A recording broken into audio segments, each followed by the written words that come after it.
Shalom bagi kita semua. Di sini saya Nurani Perbina Bruginting akan melaporkan hasil laporan bacaan saya, mata kuliah homiletika dan dosen pembimbing Ramli Harahap MTH. Di sini judul buku yang kami bawakan yaitu Panduan Utama dalam Meracik Khotbah.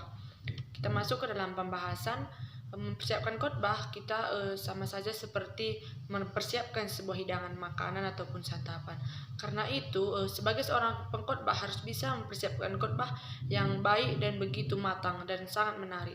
Untuk mencapai hal itu maka diperlukan langkah-langkah yang praktis ataupun sederhana dalam diterapkan untuk mencapai khotbah yang baik. Yang pertama itu langkah temukan pokok dalam nats. Di sini pokok adalah apa yang dikatakan tentang teks dan apa yang menjadi pusat pembicaraan dalam nats itu yang disebut sebagai pokok dalam berkhotbah. Cara yang dapat dilakukan dalam menemukan pokok dalam nats adalah dengan membaca nats terlebih dahulu atau diulang-ulang beberapa kali. Teks bisa merupakan bagian-bagian kalimat, bisa juga berbentuk paragraf, bisa berbentuk perikop, bahkan bisa sebagai sebuah buku. Maka dari itu, agar bisa bagian kalimat ataupun kalimat perlu dilihat secara menyeluruh terlebih dahulu sebelum melihat secara rinci agar menghasilkan sebuah khotbah yang bagus. Yang kedua itu, langkah kedua yaitu merumuskan tema. Di sini selain pokok nats juga mengandung sebuah tema. Tema juga merupakan sebuah aspek ataupun segi dari pokok tersebut yang dibicarakan dalam nats. Secara sederhana, tema itu merupakan hal yang dikatakan tentang pokok. Jadi dengan kata lain, tema dalam nats harus bisa menjadi pokok ataupun bisa menjadi tema dalam khotbah. Kita masuk ke langkah ketiga yaitu membentuk kalimat peralihan. Kalimat peralihan ini merupakan sebuah penghubung di antara tema dan tubuh khotbah. Kalimat peralihan menolong pendengar melihat hubungannya dengan erat antara tema dan pokok-pokok besar khotbah. Di sini langkah ini sangat menolong supaya pengkhotbah fokus kepada apa yang hendak dipersiapkan oleh penulis teks dan para pembacanya pada waktu dan situasi tertentu. Sekarang kita masuk ke langkah keempat yaitu mengembangkan pokok besar. Pokok besar di sini merupakan jawaban atas kalimat peralihan. Oleh karena itu, kata tanya yang ada dalam kalimat peralihan ini mutlak menjadi rujuk ataupun setiap pokok besar. Pokok besar ataupun garis besar ataupun outline khotbah harus matching ataupun nyambung dan dengan pertanyaan sebagaimana terdapat dalam kalimat peralihan. Biasanya di sini tujuannya untuk menolong pendengar mengingat isi-isi pokok besar ataupun pokok-pokok besar itu diumpamakan seperti kerangka sesuatu ataupun kerangka itulah yang akan membuat bangunan itu menjadi kokoh seperti itu. Sekarang kita masuk ke bagian langkah kelima yaitu memperkuat pokok besar dengan pokok kecil ataupun subpoint.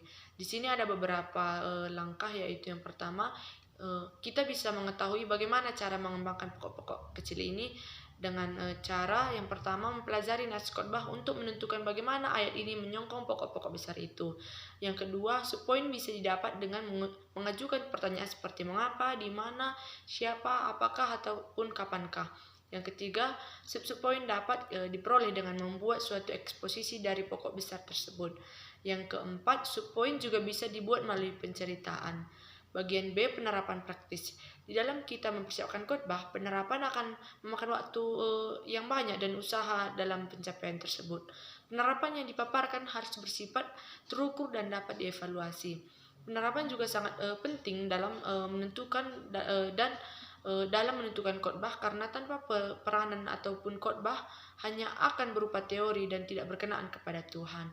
Karena itu, peranan ataupun khotbah hanya peranan kita memberi tahu pendengar hal apa yang dimaksud dari teks khotbah kita dan respon apa yang harus dipaparkan mereka. Yang bagian C itu ilustrasi ataupun lukisan-lukisan. Ilustrasi di sini merupakan suatu contoh yang konkret ditarik dari kehidupan manusia.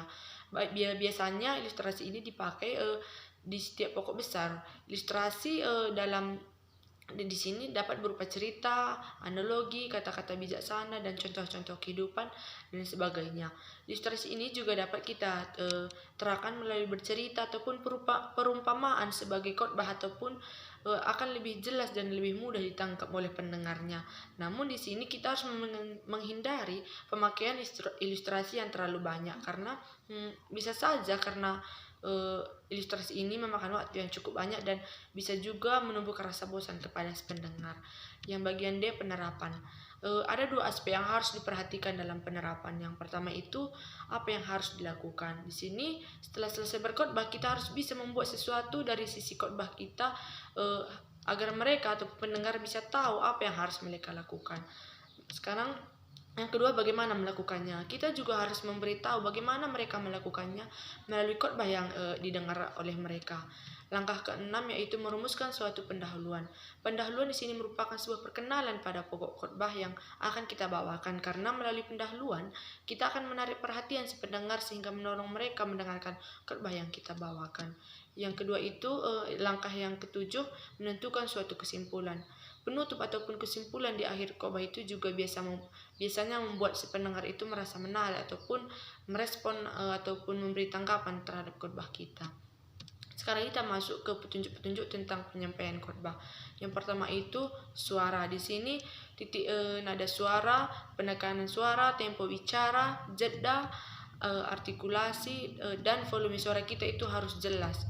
Yang selanjutnya itu gerakan tubuh. Di sini gerakan tubuh juga merupakan bahasa nonverbal yang harus sesuai dengan apa yang disampaikan. Maksudnya di sini kita harus bisa menyesuaikan ekspresi wajah, kontak mata dengan jemaat, dan berusaha berbicara wajar dan memperlihatkan kesan yang baik. Yang bagian selanjutnya itu penampilan. Di sini penampilan seorang pengkhotbah itu juga sangat dinilai dalam di saat berkhotbah, karena dari penampilan ini juga akan menarik perhatian pendengar, baik itu penampilan itu bukan hanya melalui cara berpakaian, namun juga bisa saja melalui sikap ataupun kesederhanaannya di dalam kehidupan sehari-hari. Inilah laporan bacaan saya, terima kasih.